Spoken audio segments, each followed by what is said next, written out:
we're leaving Butuan. Alright, thank you sa mga client namin dito. Client friend, Sir Dodong, Sir Emil, Sir Daniel, especially Sir Dodong and Sir Emil. Napakabait niyang tao, sir. Hindi niyo kami pinabayaan dito sa Butuan.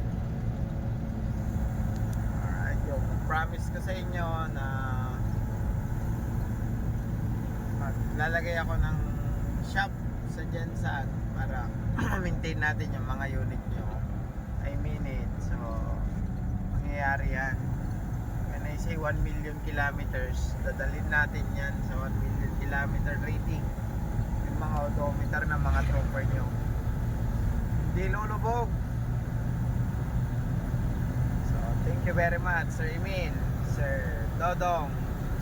Tawag lang kayo anytime kung anong kailangan nyo sa mga unit nyo, lalo na pag nandun na ako sa area ko para may prepare ko kahit anong parts, name it. Okay, thank you very much, Sir Dodong, Sir Emil. Ito na yung mga warriors. Bongit, si Anton, Oliver. Alright, yan si Junkie. Ngayon meron na naman siyang aircon. Alright, malamig na malamig, komportable si Junkie. Yun lang, walay preno yun. Wala man siyang preno, oy. Dili na magpreno. Kayo ng Cagayan de Oro from Butuan. Alright, game pa rin si Junkie. So, minga ulit ang aircon. So, minga ulit. Oo. May prutas. May prutas. Anong tawag sa prutas na yan, sir? Ito yung passion fruit. Asin. Masarap ano to, i-juice. Juice. Ah. Papasalubong ko sa tiyahin ko. I-blender yan. Blender kahit buto. Oh, kahit buto. Kasama buto. Sarap to. Anong pangalan mo, sir? Pat. Sir Pat. Pat Kuro. Anong Hingog City. ano to? Tingog. Lunutan Hingog City. Lunutan, Hingog City. Gumagawa siya ng electronic dito. Right, Ang ganda kitang ganun, sir, doon sa baba, sir. Ano, sir? Mangambas ako, sir. Lubog. Lubog. Sabihan mo ako, ginagawa namin yan. Kahit anong diferensya niyan. So, nagpalamig lang. Binigyan kami ng tubig nila, sir. Okay na. Okay na naman si Junkie. Junkie pangalan niya, Junkie. Kasi naka-junk siya. Anong tawag, sir? Passion fruit. Passion fruit. Oh. Kahit buto, i-blend. Tapos, lagyan ng ice. Alright. Thank you, Sir Pat, ha? Ano, sir? Palaban si Junkie. Cylinder head talaga ang diferensya. Kasi pag backyard, talagang taasan lahat. Kung di kami magpahinga at magtubig, walang mangyayari. Mapupunta sa lubog ang makina ni Junkie. Anyway, lapit na kami, alright? Mangyari sa aircon namin after pinaayos, tumama pa din. So, sumingaw ang aircon na naman. Ilang oras lang. Pero meron na kaming solution. Malamang lagyan ko ng hydraulic hose. So, ganun talaga. Nangyayari talaga yung mga bagay na yan. Buti pa ito. Ayan. Buti yan ang solution. Standard, perfect. Nakalayog na yan. Sa pangabutuan na yan. Balik-balik na yan. Alright. Over noon. Tsaka kung saan tumahisip yung putangin na bumara yung CR. Bumalagbag yung tubol. Putangin na. Nasira. Kinabukasan. Nag-maintenance. 4 na maintenance. Ang kumana para lumubog yung tubol. Dinurog na eh. Di pa lumubog eh. Katibay. Ay na sobrang tigas eh. Kala mo 3/4 na graba eh. lulubog yan. Ilang CR ba? Diyan yan, diyan sumiyar. Diyan sumiyar si Bungta kasi ano. Puta, nasira yung CR, hindi lumubog yung tubol. Dinurog nung maintenance, 4 na maintenance. Dinurog. Ala pa rin eh. Hindi umubra talaga eh. Alright. Kubo. Ito pa rin tayo sa Claveria. Claveria.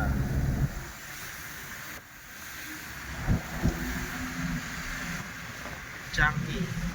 No brake, no aircon. Overheat, no problem. Alright na alright si Junkie. City of Claveria. Sign ng Diyos sa kalikasan. Sin. Ano ng kabayo. So this is Misamis Oriental. So ibig sabihin merong Misamis Occidental. Misamis Oriental is province and Claveria is town. Yan. So sa direction, when we say Oriental,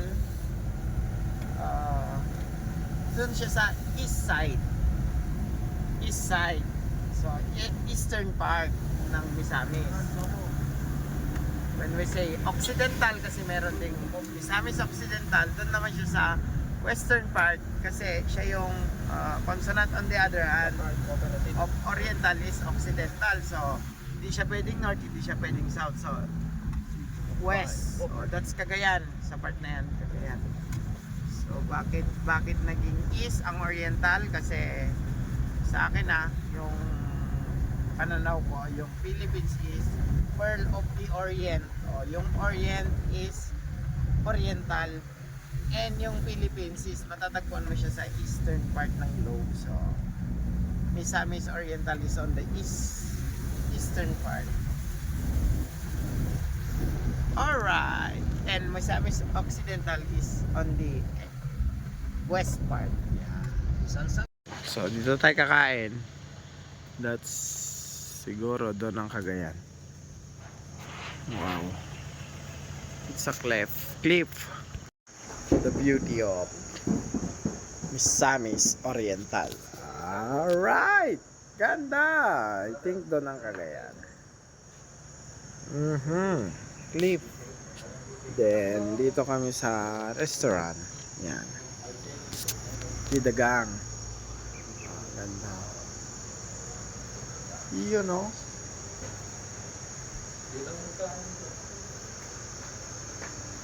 Yakun. Ano yung Yakun? So ito kami magagahan. Okay.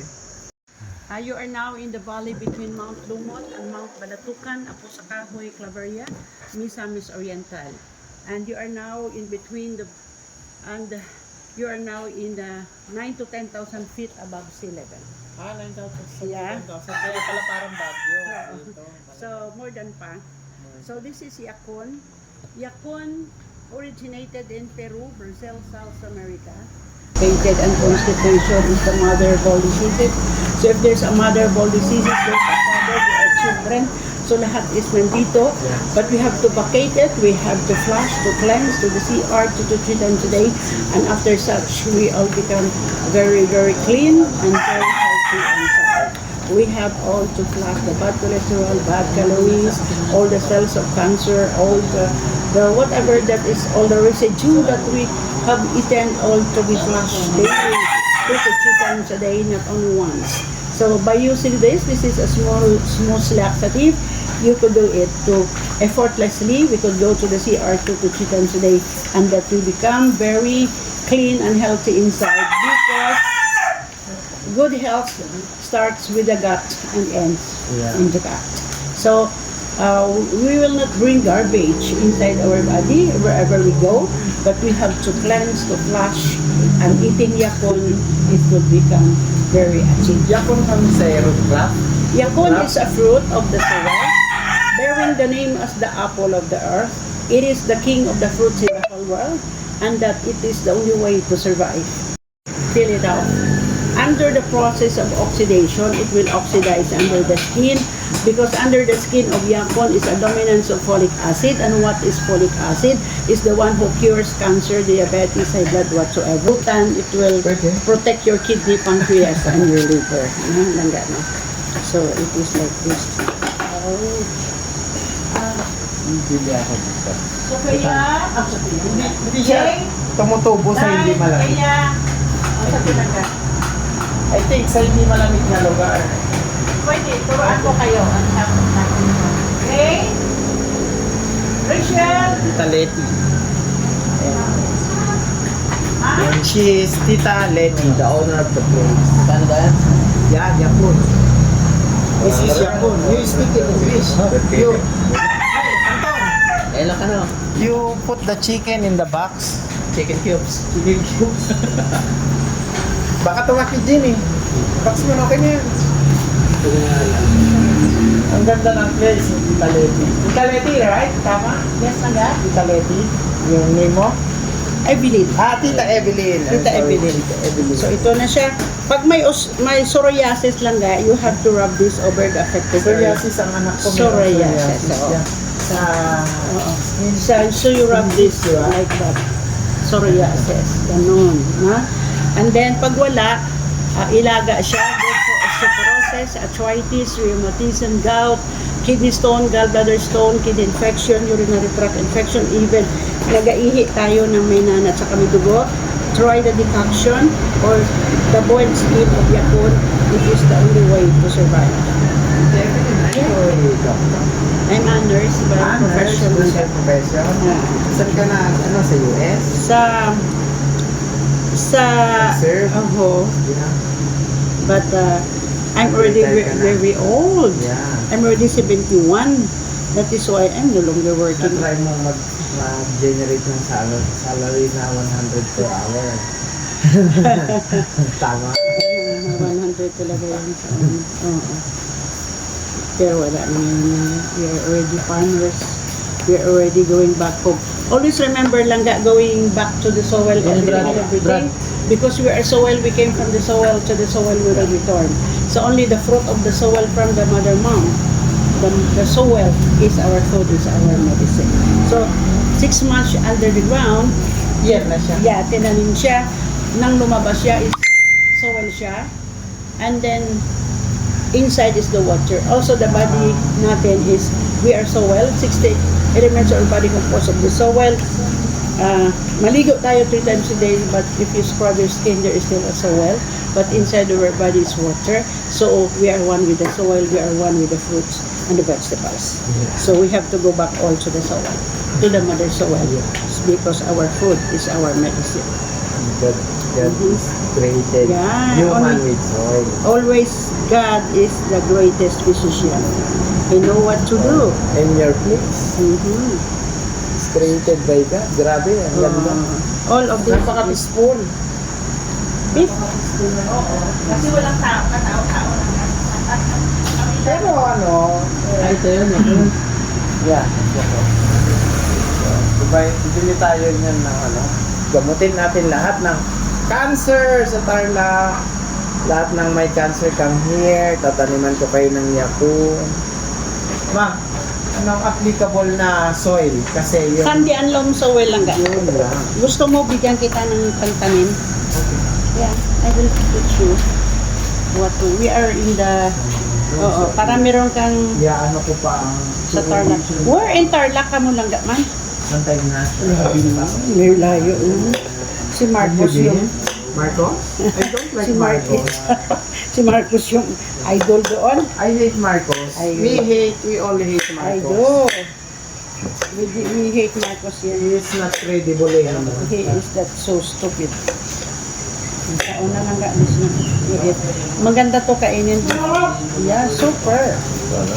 Parang melon. Yeah, sobra pa sa melon. Melon has no study. This one is the king of the fruits in the whole world. This one is a cure. Yeah, pwede. Pwede rin siyang isa-usaw sa ano. Wala na yung sausawan lang. Asin na lang at saka Akala ko naman kanina, yakon is fruit. Oh, gabi na nahalokan sa sinigang. Parang singkamas. sobra pa sa singkamas lang ga. No other could compete the power of yakon. Grabe ka effective.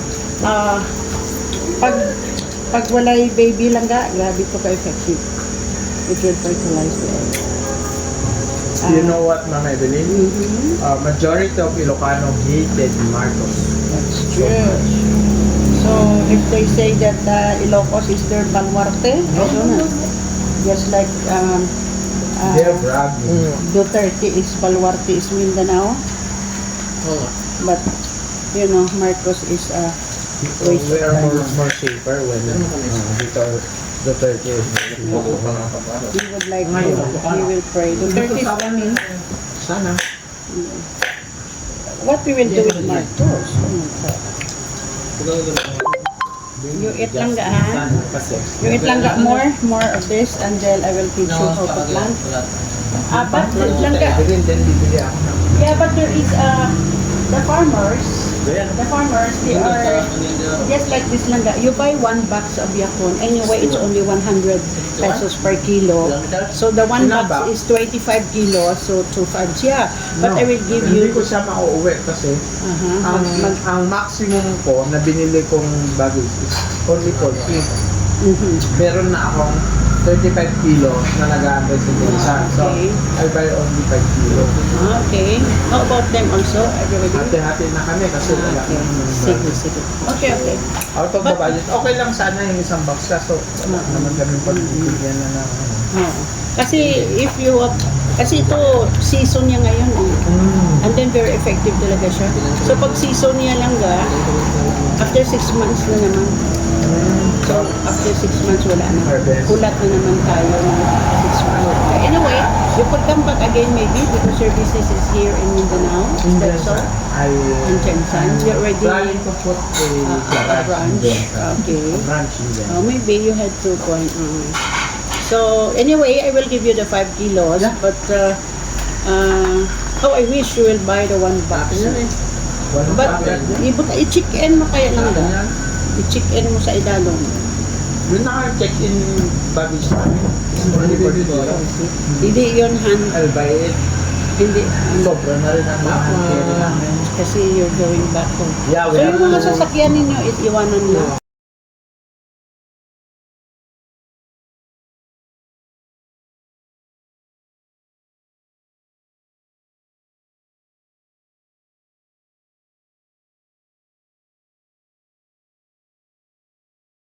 Cagayan.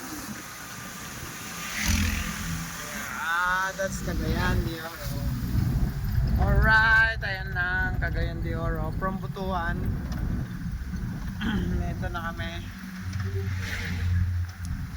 Ito na, pabalik na naman si Junkie. Ngayon, papunta ng Cagayan din, Iligan.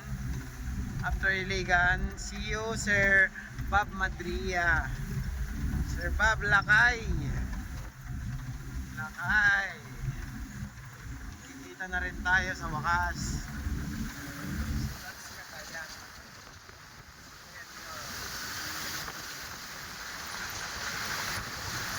Alright, that's Cagayan de Oro. Cagayan de Oro is sea level. Almost sea level. Ito yung mga unang inakyat namin ng gabi nung papunta kami ng Butuan.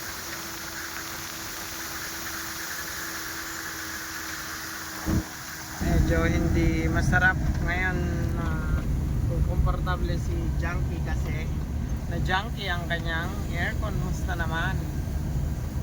Gasto na naman yun, oy. Gasto?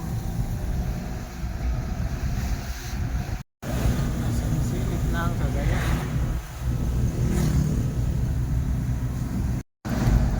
So mahina ang preno ni Junkie, but we have the best player in the country. No, best driver in the country. Kaya walang binatbat sa amin yan.